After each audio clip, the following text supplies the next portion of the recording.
name is Rai.Art, aka Rai.Art Photography, and welcome to my channel. I like to consider myself a portrait and editorial photographer. I'm going to do a review of the lens, which is the Sigma 24mm 1.4. So let's get it started. I recently purchased the Sigma 24mm 1.4 lens off of Amazon, and I have been in love. Now, prior to purchasing the Sigma, my main and primary lens was this lens, Rokinon 50mm 1.4. I have a thing for 1.4s, okay? So pretty much as a portrait photographer, the 50mm is like my golden. This is like the lens of all lenses. Now, the only issue is with the 50mm, it's really hard to get studio portraits done the way that I want it to look, because I need a little bit more space and distance. With the 50mm zooming in so much, I don't really have a lot of space to work with when I'm in the studio, so it's very, very difficult to take the type of photos that I want with the 50mm. Therefore, I opted for a Pancake lens, the little tiny Canon lenses, to see what a 24mm would look like before I actually purchased a 24mm 1.4. Now, the Pancake lens that I have is actually the one that I'm using right now to record this video. Is a 24mm 2.8 or something like that. It's the really tiny one. It's like $100 and something. It's like really, really cheap. But I wanted to test it out. I tested out the Pancake lens to see what it looked like, and I got some really amazing shots with it. So then I finally decided that I would put the big bucks and purchase this bad boy. Now, I'm gonna show you a few sample photos that I took with this, so you can see. Most of it has been indoor. I haven't really got the chance to use it outdoor yet, especially with the weather still being kind of cold and kind of chilly. I haven't really taken it outdoors yet, where I really want to maximize my usage for this lens.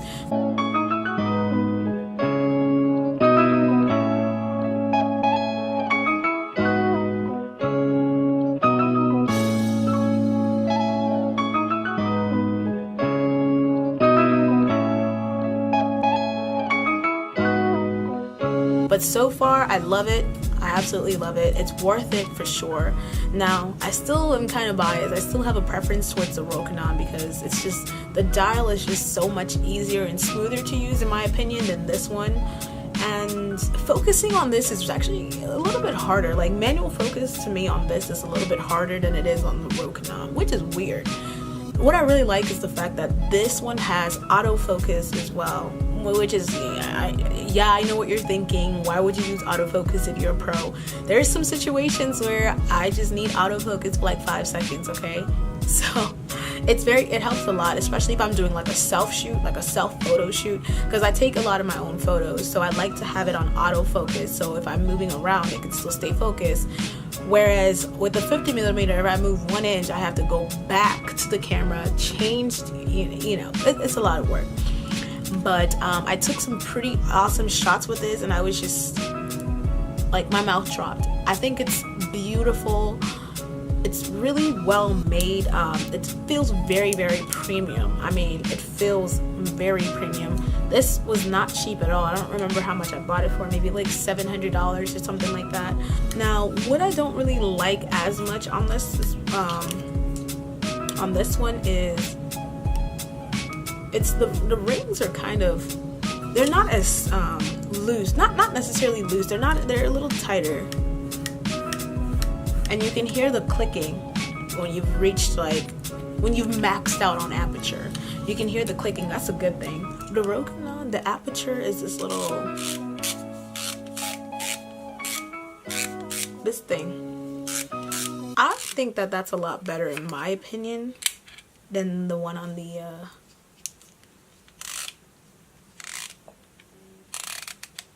as of right now, I'm just transitioning. My main lens is going to be the Sigma lens now.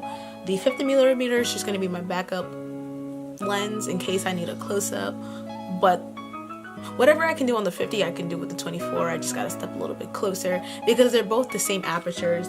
But I think that this is really going to help the Sigma is really going to help with outdoor photography, portrait photography, and fashion photography, especially trying to get full bodies and, you know, all of that, and studio work. That's the main reason why I purchased it, was because of studio. I could actually really maximize the space in the studio and not compensate on the quality of the picture. Anyways, that's all I had to say for this video today. By the way, I'm probably gonna post a photo shoot of this look and this outfit or something like that, because I'm digging this. I need to do a self shoot. But yes, anyways, thanks for watching my video. Like and subscribe for more tech, camera, photography stuff, I guess, behind the scenes. I don't know.